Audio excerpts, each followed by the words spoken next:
Labą dieną visiems. Šiandien yra gegužės 7 diena.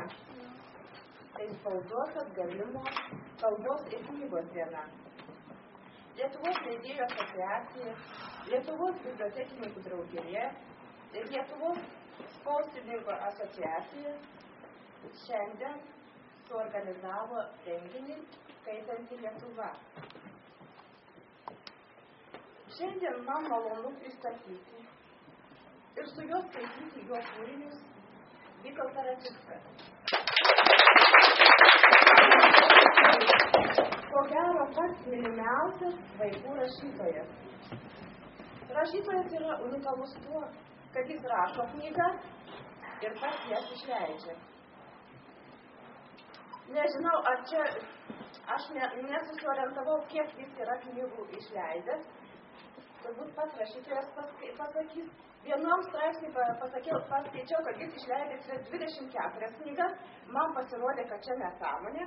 Aš atsiverčiau jo bibliografiją. Man atrodo, kad jis išleidęs 50 knygų vaikams. Ir taip palikau nesužinojus iš tikrųjų, kiek jau jis yra parašęs knygučių vaikam. Ir turbūt pats rašytojas geriausiai žino apie savo išleistus kūrinius. O pradėsim turbūt skaitymus Mentaros ištraukėle iš Vytauto Račicko knygos. Taip,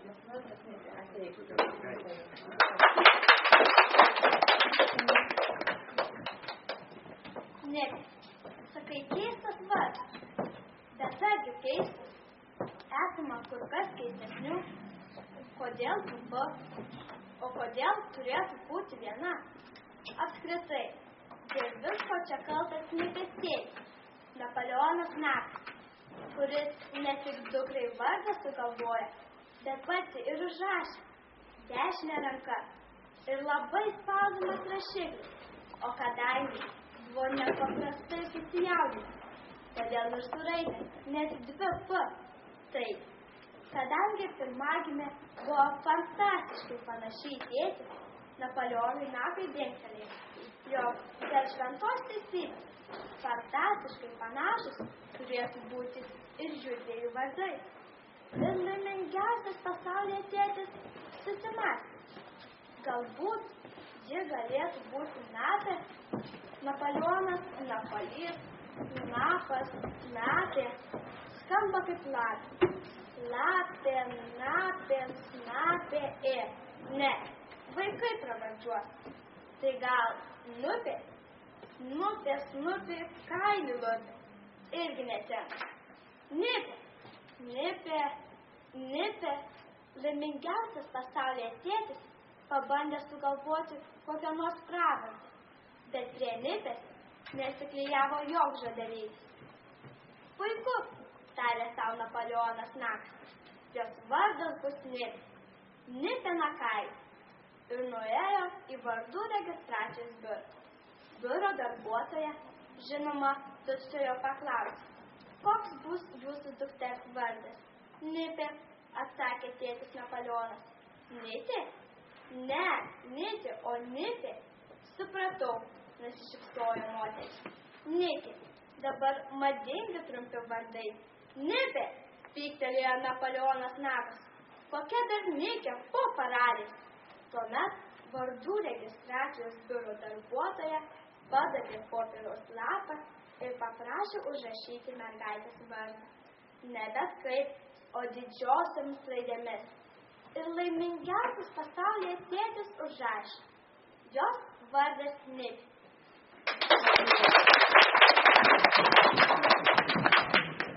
Nu, o dabar paprašysim, jau rašytojas įsirinko savo pavaduotoją, Viltės paskaityti.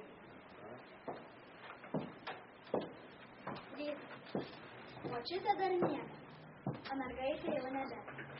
Šitai būna kiekvieną dieną. Mergaitė pabunda ir nutyla. Jeigu pramiegotų bent 10 minučių, laikraščio pasinešti nueiti minčių. Mergaitė tyliai išlipa iš lovos, įsispėrė į mamos šlepetes, dar tyliau praveria duris ir pamažu pašto dėžučių.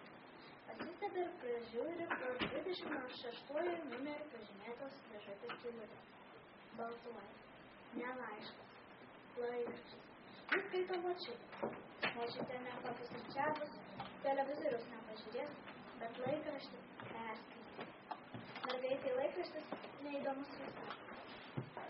Jie atrakina pašto dėžutę, išima iš močiutės laikraštį ir visą krūvą spalvotų, vingiuotų popieriaus špotų.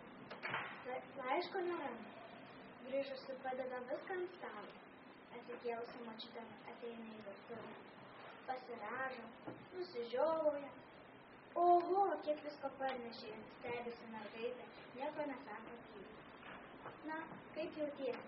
Močiutė paliečia mergaitės kaklą. Ar turi temperatūros?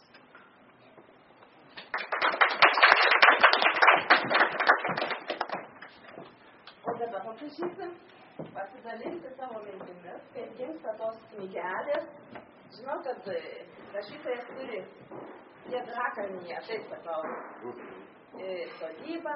Ten turi ir parką skulptūrų iš jo kūrinių. Vienu žodžiu, jis papasakos viską vaikučiai, kaip visa knygutė. Skaičiau, kad jis ir užsienį rašo knygutės, jam labai gerai sekasi. Ir tokios knygutės tikrai gimsta ne kiekvienam. Taip, na, aš visų pirma gal atsakysiu į tą klausimą, tą paidų klausimą, kiek esu knygų parašęs. 33. O ten, kur 50 jūs suskaičiavo, tai ten buvo pakartoti leidimai. Tai tada susidaro 50 pozicijų. Mano pagrindiniai skaitytojai, tai va čia, kurie sėdi, aš taip įsivaizduoju, kad plus 10 metų.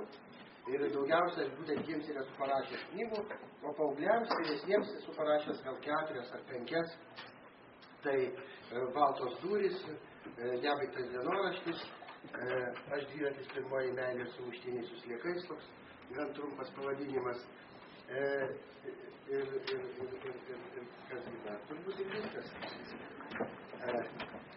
Na, taip, aš į Švediją būdavau važiuodavau, ten Gotlando saloje yra kūrybos namai, į kuriuos atvažiuoja iš visos Europos poetai, vertėjai ir rašytojai, ten gyvena mėnesį, ten mokėti iš gyvenimą nereikia, kartais net, kai ten direktorė turi pinigų, net ir sumoka už kelionę, žodžiu, tokios lengvatos, ir labai ten smagu yra, labai gražus tas Vizbis miestelis, šiek tiek primena mūsų galbūt Nidą ar Palangą, ant Baltijos jūros kranto.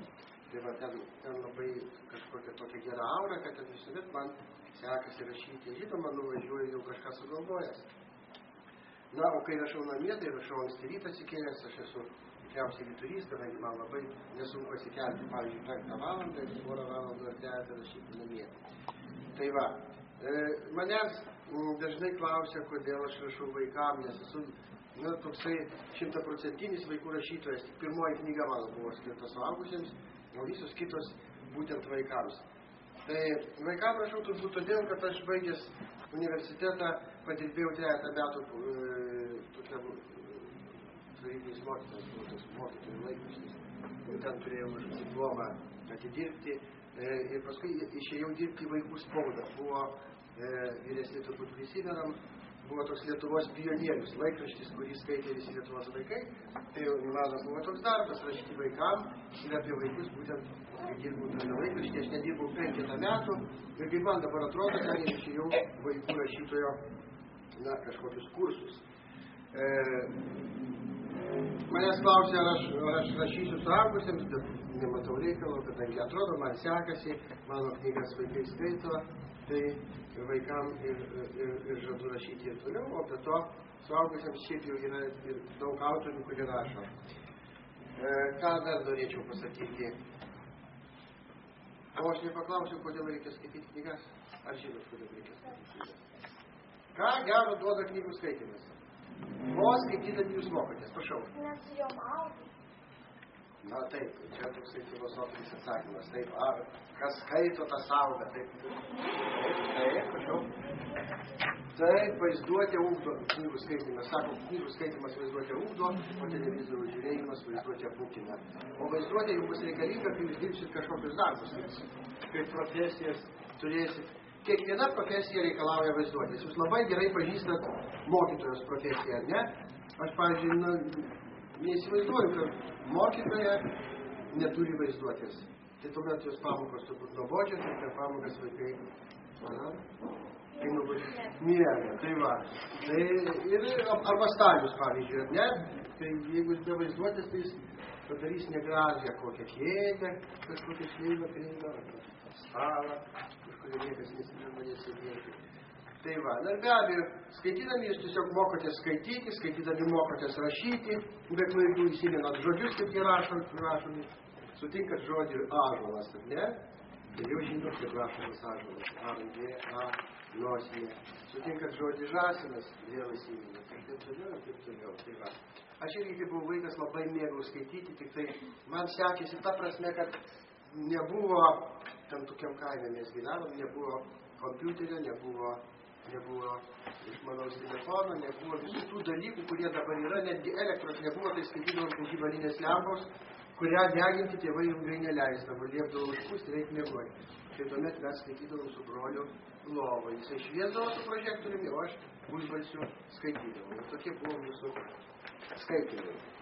Tai va, dabar jeigu aš paklausčiau jūsų, kaip vienu žodžiu apibūdint mano knygas, kokios jos yra. Na, žodis įdomios netinka. Kitas turėtų žodis. Netinka nuostabus. Taip, ne. Žodis tas iš L raidės, na? Va, pasakė, taip, linksmos. Jos yra, tiesą sakant, ne visos. Va, ta ištraukėlė apie mergaitę, kurie ėjo laikraščio, ten ta knyga visai nelinksma. Paukštelį šaltai vadinasi. Bet šiaip didžiuma yra linksmos, sakykime, net linksma šlepetė garsioji, nors čia yra pasakojama istorija visai nelinksma, viskas ten prasideda skyrybų šeimoje, jau labai negero dalyko.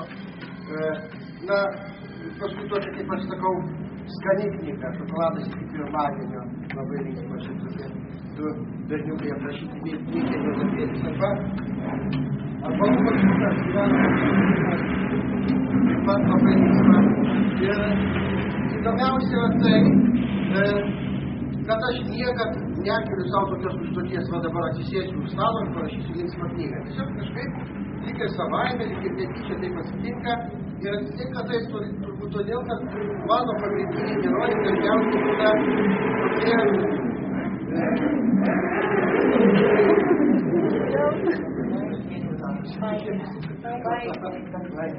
tokie išdykę vaikai, tokie, aš juos vadinu teigiamais išdykėliais. Aš esu įsitikinęs, kad kiekvienoj klasėje yra teigiamas išdykėlis, arba net ir keli, ir jeigu jų nebūtų, tai klasės net ir gyvenimas, ko gero, būtų nuobodus. Tai va, apie tokius išdykėlius, kaip Mikė Juozapėlis, kaip Lukošiukas, kaip Jokūbėlis knygoje berniukai šoka breiką. Labai įdomu rašyti, nes jiems viskas nors atsitinka, tai jie patenka kažkokią situaciją. Ir dar žiūrėk, jeigu į tą situaciją įsipainioja ir mokytoja arba mokytojas, pavyzdžiui, paimedį, nuimti kažkokio žaislo įstrigusi ir mokytojas nebegali išvykti iš medžio. Argi nejuokinga, ar ne? Tai va, tai va tokių dalykų, kai sugalvoji, tai tuomet ir ta knyga būna linksma. Apskritai aš neįsivaizduoju vaikiškos knygos ir apskritai vaikų literatūros be humoro. Humoras tikrai reikalingas, jūs humorą labai mėgstate, esate linksmi ir tuo turbūt ir skiriatės nuo suaugusių, kurie yra prislėgti visokių rūpesčių, visokias problemas visokias reikia jiems spręsti. Tai va.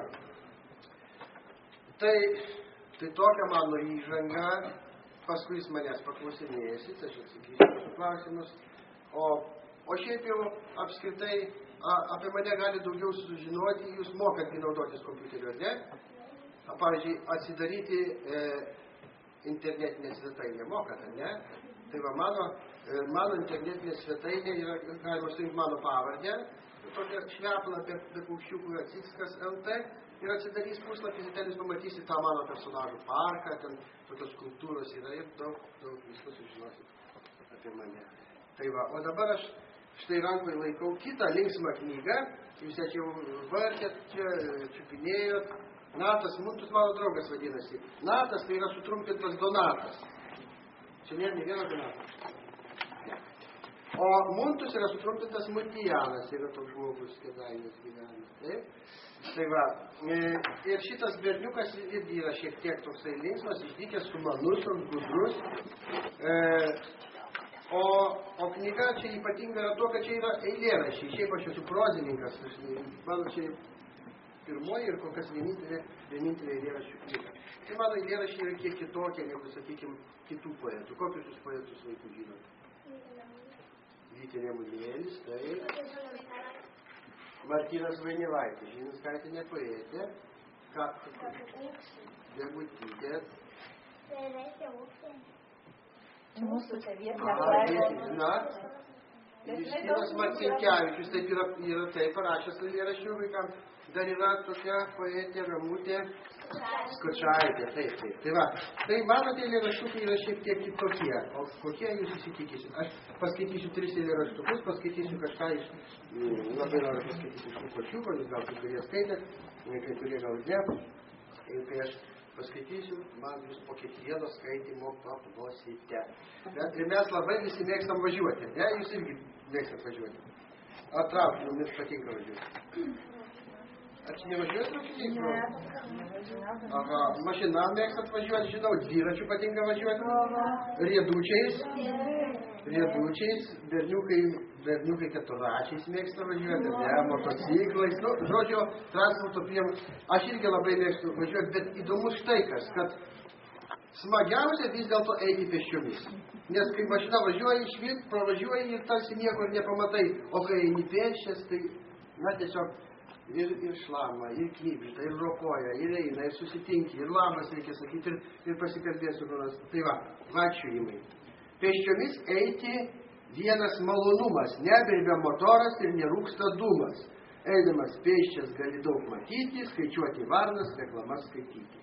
Kartais, žino, galime šitaip atsitikti šalygatvių žingsniuodamas, gali susitikti draugą arba draugę seniai bematytą ranką jam paspausti, labas pasakyti. Ne visi supranta, kad vaikščioti sveika, vienas nepakruta, kitam lasdos reikia. Labui patinka gatvės, šviesoforai, jie linksmai mirksi, nors ūžia motorai, patinka, kai nelyja ir liepos kvapus skleidžia, o perėjoj vairuotojai mandagiai praleidžia. Patinka, kai močiutės šunelius vedžioja, o tie šuneliai katilus vėjoja, o štai žvirblelis po kiemą straksi, bet jį pabaido atvažiavęs taksis. Negali vaikščioti tik mažas kūdikėlis. Verkė lovelį į rytą atsikėlęs, ko verki mažylį, gal nori sisioti, kai išmoksi vaikščioti, galėsi bėgioti.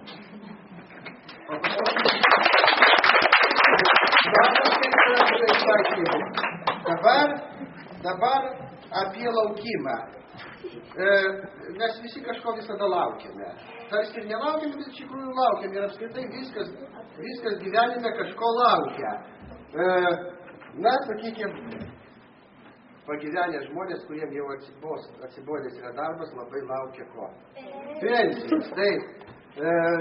Kažkas laukia ten geresnių laikų, arba pasaulio pabaigos laukia, arba 18 metų laukia. Ir, žodžiu, taip, tai kas ko laukia? Aš dabar skaitysiu ir kai padarysiu pauzę, tada jūs man padėsit, užbaigsit, žodžiu, eilutę. Toks smagus skaitimas. Rytas laukia dienos, diena laukia vakaro. Taip, tėtis laukia mamos, putei karvutė pašaro. Krantas laukia bangos, paroda lankytojų, chaosas laukia darnos, o dažai dažytojų. Mokykla laukia mokinių, taip, mokiniai skambučio. Senelis laukia žinių, pavasaris laukia gegučių. Triukšmas laukia tylos, artistas laukia plojimų, natas laukia pylos, poetas įkvėpimo. Balandis laukia sėjos, aitvaras laukia vėjo. Taip, solistas laukia dainos, daina laukia kūrėjo. Ruduo laukia žiemos, taip, šiukšlės valytojos, eilėraštis pabaigos, o knyga skaitytojų. Nu, paplokit vienas kitam. Dabar paskutinis eilėraštukas. Šitą knygą, kai aš rašiau, vieną vakarą susimaščiau. Viskogi mes dabar galime nusipirkti, jeigu tik tai turim pinigų, ar ne? Einam į parduotuvę, nusiperkam tik vieno dalyko negalim nusipirkti, tai gerumo, ar ne? Būtų labai gerai prieš kalėdas nusipirktume porą maišų ir būtume visus metus geri. Tai va, dabar apie tą gerumo krautuvėlę. Kur gerumo krautuvėlė? Gal mėnulin įsikėlė, o gal pamiškiai už krūmo yra krautuvė gerumo? Gal čia pat kieme, jeigu taip eime, ak gerumas kvepia, tarsi laužo dūmas, o gerumo pardavėjas linksmas kaip pietinis vėjas, šypsena jo veidą puošia, kol sau pirkinį paruošia. Tas gerumas nėr brangus, melsvai baltas kaip dangus, nusipirkime gerumo, kad ir už mažytę sumą, o galbūt kokia nors proga, nuolaida visai nebloga, padarys mums pardavėjas linksmas kaip pietinis vėjas. Jeigu pirksim gerumus, bus gyvenimas ramus. Natas Mulkus, mano draugas, o viena kritikė, kuri rašė recenziją apie šitą knygą, tą recenziją pavadino taip. Natas Mulkus, mūsų draugas. Tai va, tai dabar dar neatsibodo, ne? Ne, neatsibodo. Tai gerai, tada aš paskaitysiu, kaip žadėjau, dar paskaitysiu. Taip, dar turim laiko. Pakelkit rankas, kas yra skaitę tą knygutę? Gyveno kartą Lukošiukas. Taip. 3, 4. Gerai. Negerai iš tikrųjų, bet ta prasme gerai, kad jūs čia pirmą kartą išgirsit tie, kurie neskaitėt tai, ką aš paskaitysiu. Aš paskaitysiu apie mandagų Lukošiuką, apie Lukošiuką, kuris mokėsi 1 klasėje, ir apie Lukošiuką, kuris mokėsi 12 klasėje. Čia yra tokia knyga, jinai keista, ta prasme, kad tas Lukošiukas pavaizduotas ką tik gimęs, einantis į darželį, paskui mokyklą, paskui paaugęs, užaugęs, pasenęs, numiręs ir net kitose gyvenimuose. Tai va toks postmodernizmas vaikams. Pradėsiu nuo mandagaus Lukošiuko. Mandagus Lukošiukas. Taip. Gyveno kartą Lukošiukas. Jam buvo 4 metukai, jis gražiai ištardavo visus žodžius, nemokėjo tik ačiū pasakyti. Kai močiutė jam padavė saldainį, Lukošiukas čiupo jį ir laimingas nukūrė. O kas padėkos, supyko močiutė, kas ačiū pasakys? Ačiū, nedrąsiai ištarė Lukošiukas. Po kurio laiko močiutė paklausė, Lukošiuk, gal tu valgyt nori? Nenoriu, papurtė galvą Lukošiukas. Reikia sakyti, ačiū, nenoriu, vėl pamokė močiutė. Ačiū, nenoriu, pakartojo Lukošiukas. Rūpestinga močiutė taip pat saugojo, kad Lukošiukas užsimiršęs į kelnes nepadarytų. Gal nori sisiuko, Lukošiuk? Ačiū, nenoriu. Paplokit mandagiam Lukošiukui. Dabar apie Lukošiuką, kuris mokėsi 1 klasėje. Jūs visi buvote pirmokai ir puikiai prisimenat, gal kuriem ir nesmagu buvo 1 dienos. Lukošiukas mokykloje gyveno kartą Lukošiukas. Jis mokėsi 1 klasėje ir mokykla jam buvo tikra katorga. Kartą mokytoja jam tarė, Lukošiuk, tu visai nenori mokytis, pasakyk, ką man su tavim daryti. Lukošiukas piktai atkirto nieko, aš pabėgsiu šitos jūsų mokyklos ir daugiau kojos čia nekelsiu. Pasakykit, ką jūs tada darysit. Tada eisiu tavęs ieškoti, atsakė mokytoja, o aš namie užsirakinsiu. Ką tada darysit? Na, tada belsiu į tavo namų duris, o aš neįsileisiu.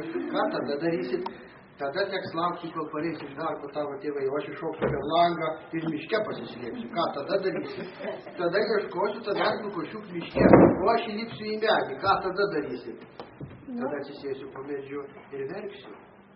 Lukošiukas minutėlę pagalvojo ir tarė, gerai, nelipsiu į tą medį. Matot, staiga Lukošiukas pasidarė gerą. Dabar stačiai neįtikėtina istorija apie Lukošiuką, kuris mokėsi 12 klasėje. Tai gyveno kartą Lukošiukas. Jis mokėsi 12 klasėje, jam buvo 19 metų ir keli mėnesiai pamokos, Lukošiukui nelabai rūpėjo. Jis nuolat galvojo apie visokiausius dalykus, bet tikrai ne apie matematiką, fiziką ar istoriją. Lukošiukas buvo paskutinis mokinys, bet dėl to visai nesikrimto. Pakviestas atsakinėti stovėdavo prie lentos ir žiūrėdavo pro langą. Kartą mokytoja jam pasakė, žinai ką, Lukošiuk, tu man atsibodai. Jūs man taip pat, atkirto Lukošiukas. Rytoj atsivesi tėvą, supyko mokytoja, mano tėvas išvykęs, kur į Norvegiją. Tada atsivesi motina Anglijoje. Nesvarbu vis tiek, ką nors atsives. Lukošiukas atsivedė žmoną.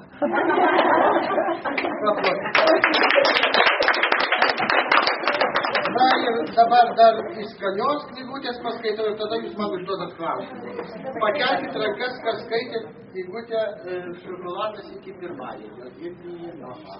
Taip, aš paskaitysiu, aš sakiau, kad mano tie herojai yra šiek tiek išdykę, bet jie kartais būna ir tokie labai geri, sąžiningi vaikai, ne visi išdykai būtinai turi būti blogi, ne? Tai va dabar apie rastus pinigus paskaitysiu. Rasti pinigai eina, Mikė su Juozapeliu namo, galvas nuleidė, akis nudūrė, lyg savo kelių lobio ieškotų. Ir staiga abiejų žvilgsniai užkliūva už daikto labai panašaus į piniginę. Prieina arčiau, žiūri tikrai piniginė. Mikė čiumpa ją dešinę ranką, o Juozapelis kairę. Tačiau Mikė vikresnis. Lūpte išlupa raginį iš Juozapelio rankos. Palauk, šaukė Juozapelis, piniginė priklauso man, aš pirmas ją pamačiau. Ne, aš pirmas, nenusileidžia Mikė. Jeigu taip, sako Juozapelis, tai dalinkimės per pusę. Piniginė, ne piniginė, o joje esančius pinigus. Mikė drebančiais pirštais atseka piniginė.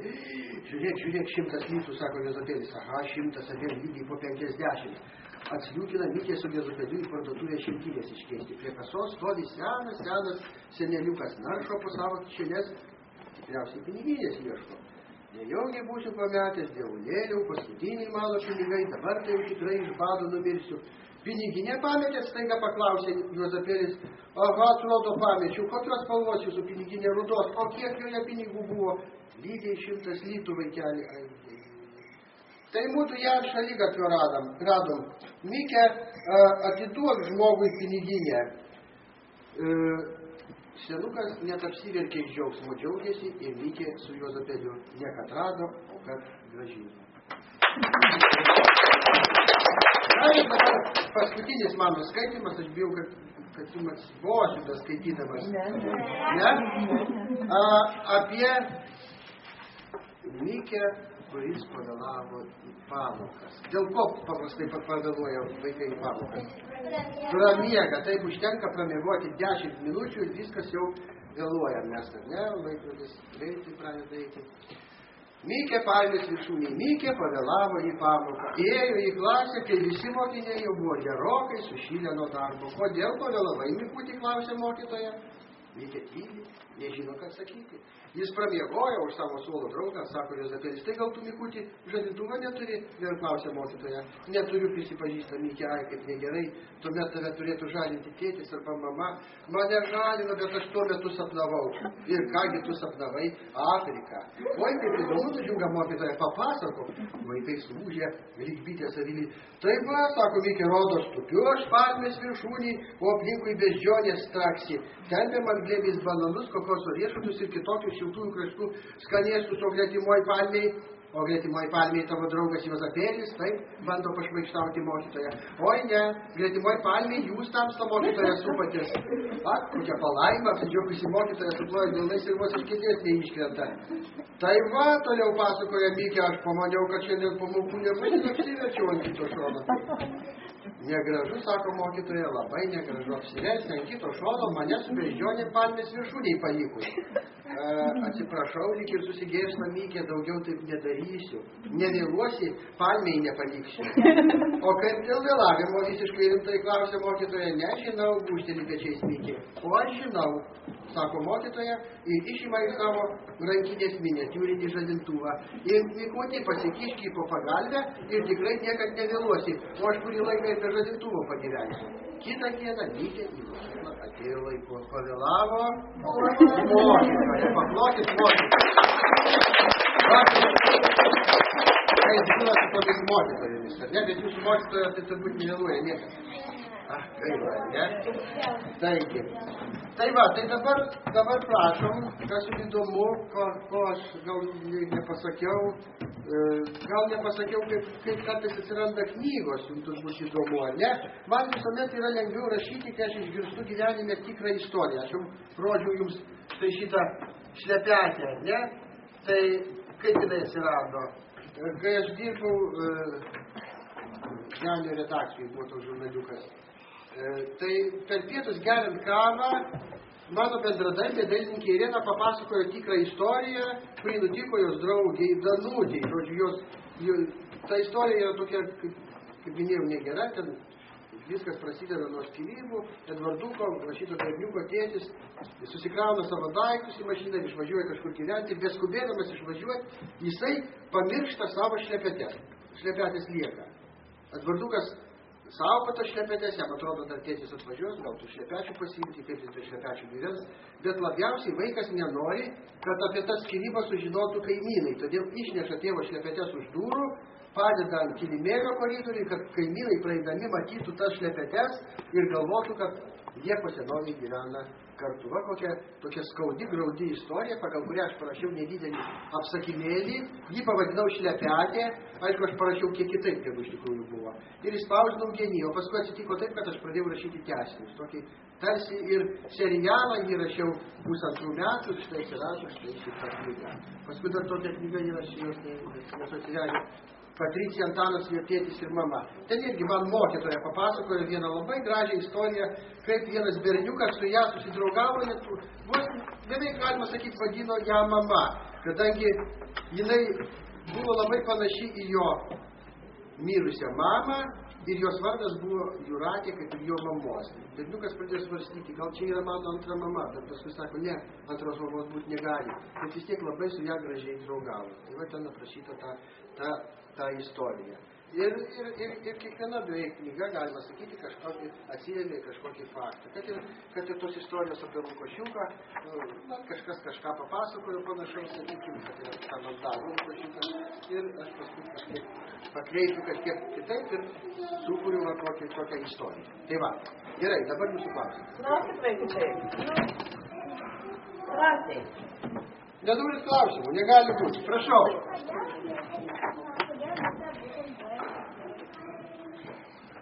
Kodėl groja su fleita? Todėl, va, gerai, papasakosiu. Aš tik susitikau Vilniuje savo bendramokslę, su kuria universitete mokiausi, tokia Veronika.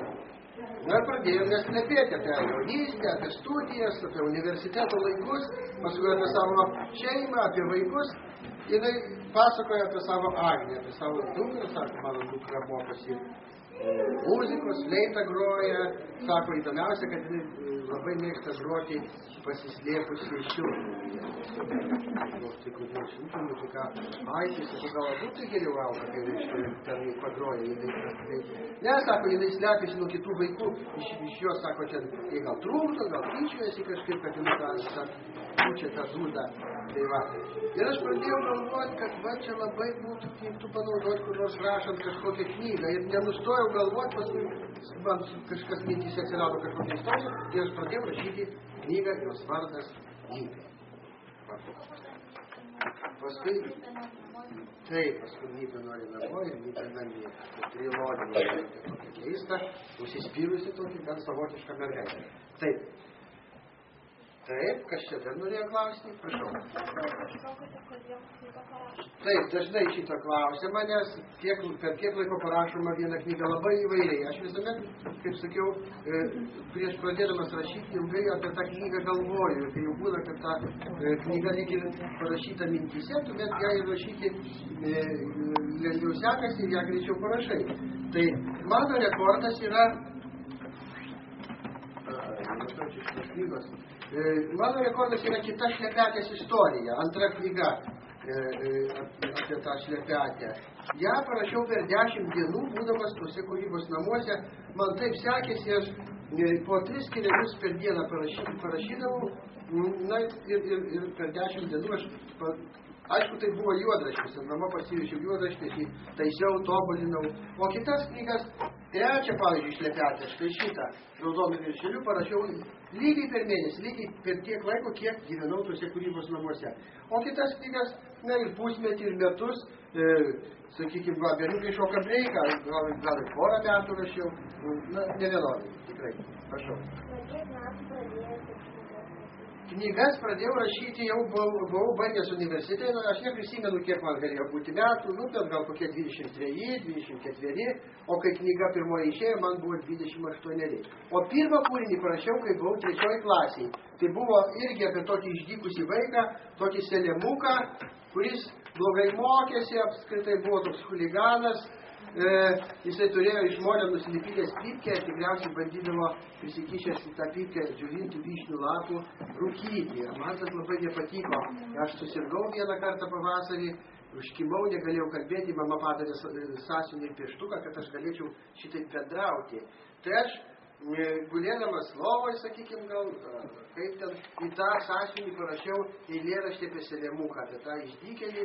Eilėraštis buvo ilgas, bet aš dabar prisimenu tik tai gal vieną ar du posmus, kurie skamba šitaip. Selemukas garvežys, rūko pypkę kaip ežys, Selemukas blogas vaikas, Selemuką lūpti reikia, kam nuėjęs už tako, ieško rusiško tabako. Va, tai buvo tikrai mano pirmas kūrinys. Tai išgalvota buvo? Prašau? Tai išgalvota buvo? Ne, tai tas Selemukas iš tikrųjų buvo toksai, bet nu, ne, aš įsikūriausi. Prašau. Kas įkvėpia rašyti? Nu, kas įkvėpia rašyti? Jūsų gyvenimas, niekas iš menų nenukrėpta. Aš, kaip jau minėjau, gyvenimas kažkokias sukuria, surežisuoja kažkokias istorijas, o rašytojai reikia tik tas istorijas mokėti išgirsti, pamatyti. Ir paskui, aišku, pasitelkus vaizduotę, apie kurią jau kalbėjom, parašyti knygą. Taip. Kuri knyga rašyti sunkiau, jums sudėtingiau duodat paaugliam ar Lukašiukas? Lukašiukas kažkaip lengvai rašėsi, tokios trumpos istorijos, tai nebuvo sunku rašyti. Kas sunkiau rašėsi, gal va ta istorija, apie kurią aš pasakojau, kur tas Antanas, tik Antanas ir tėtis ir mama su mokytoja draugavo, tai kažkaip aš ilgai ieškojau tų sprendimų visokiausių. O kitos, nežinau, na, šitą va, trečia knyga apie Zulką, pabūtą ir jų kitų žmonių. Bet apskritai tai ne taip jau sunku. Bet kas jums paskatino vas parašyti, nebaigtas dienoraštis, nes labai mėgsta mergaitės, paauglės, ar čia gal dukters įtaka, ar kažkas labai skaitoma knyga? Čia nebaigta dienoraštį, aš iš tikrųjų neplanavau jo rašyti, na, čia apie mergaitę, nu tai didelė rizika, apie berniuką gal kažkaip. Buvo taip, man paskambino vieną vakarą mano kursiokė, bendramokslė, tokia Jelina, su kuria aš mokiausi universitete.